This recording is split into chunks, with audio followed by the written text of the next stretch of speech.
Salam dan selamat pagi, sahabat delima yang dikasihi Tuhan Yesus Kristus. Marilah kita dengarkan firman Tuhan yang menjadi renungan bagi kita hari ini, yaitu yang tertulis dalam kitab Maleakhi pasal yang kedua ayat 7. Beginilah firman Tuhan. Sebab bibir seorang imam memelihara pengetahuan, dan orang mencari pengajaran dari mulutnya, sebab dialah utusan Tuhan semesta alam. Demikian firman Tuhan.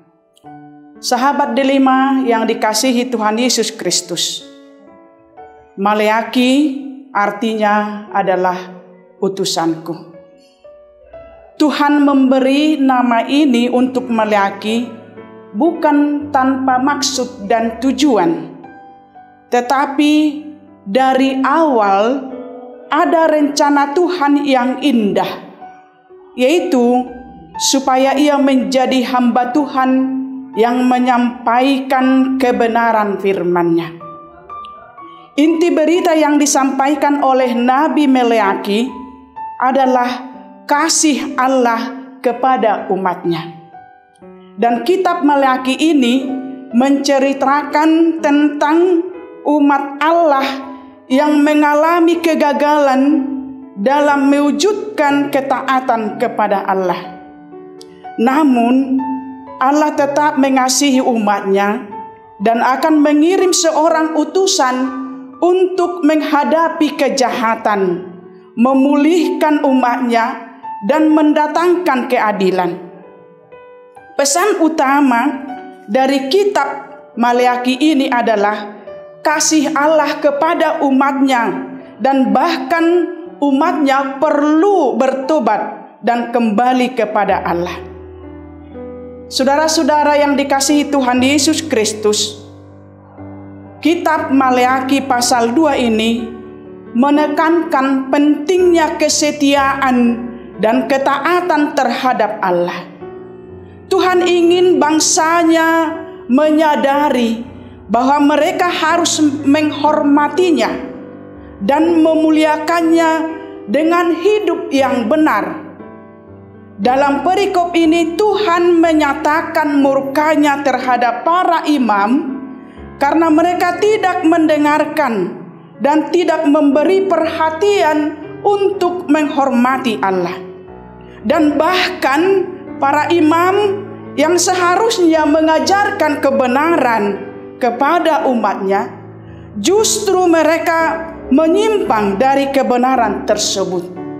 Bukan hanya itu, mereka juga membuat orang lain tergelincir dan tersesat dengan pengajaran yang mereka sampaikan kepada umat-Nya tersebut. Sehingga Tuhan akan mengirimkan kutuk atas mereka, dan bahkan berkat-berkat yang telah Tuhan berikan kepada mereka akan menjadi kutuk bagi mereka. Ini akibat yang akan dialami jika para imam-imam tidak menghormati dan tidak menaati Tuhan Allah. Hal ini juga merupakan teguran Tuhan kepada para imam supaya bertobat, karena mereka telah mencemarkan pelayanannya dan tidak takut kepada Tuhan. Mereka juga lalai memberitakan firman Tuhan. Oleh karena itu dalam nas ini diberitakan bagaimana seharusnya sikap seorang imam, bagaimana seharusnya sikap seorang utusan atau hamba Tuhan, yaitu yang pertama dikatakan memiliki hati yang takut akan Tuhan. Takut akan Tuhan artinya taat dan setia melakukan apa yang diperintahkan oleh Tuhan. Takut akan Tuhan artinya melakukan perbuatan-perbuatan yang sesuai dengan hukum atau perintah Tuhan. Yang kedua, pengajaran yang benar ada dalam mulutnya. Artinya, seorang imam, seorang utusan atau hamba Tuhan harus menyatakan kebenaran. Tidak ada kecurangan dalam hidupnya. Tidak ada kebohongan. Pesan yang dia sampaikan adalah kebenaran. Tidak ada rekayasa ataupun kompromi sedikit pun dengan dosa. Kemudian senantiasa berjalan bersama Tuhan dalam damai sejahtera. Sebagaimana dikatakan dalam ayat 6b. Hidup setia mengikut Tuhan. Dan yang berikut, seorang hamba Tuhan atau utusan Tuhan harusnya membawa orang lain kembali kepada Tuhan atau berbalik kepada Tuhan. Dengan kata lain, hidup seorang imam, hidup seorang utusan Tuhan seharusnya menjadi teladan atau berdampak bagi orang lain, sehingga ia mampu menuntun orang kepada Tuhan. Ini suatu peringatan bagi kita semua, baik para hamba-hamba Tuhan maupun jemaatnya.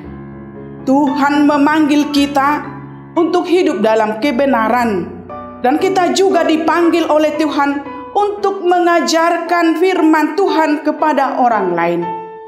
Tetapi hal itu tidak berhenti sampai pada mengajar, melainkan juga menghidupi kebenaran firman Tuhan yang kita ajarkan tersebut.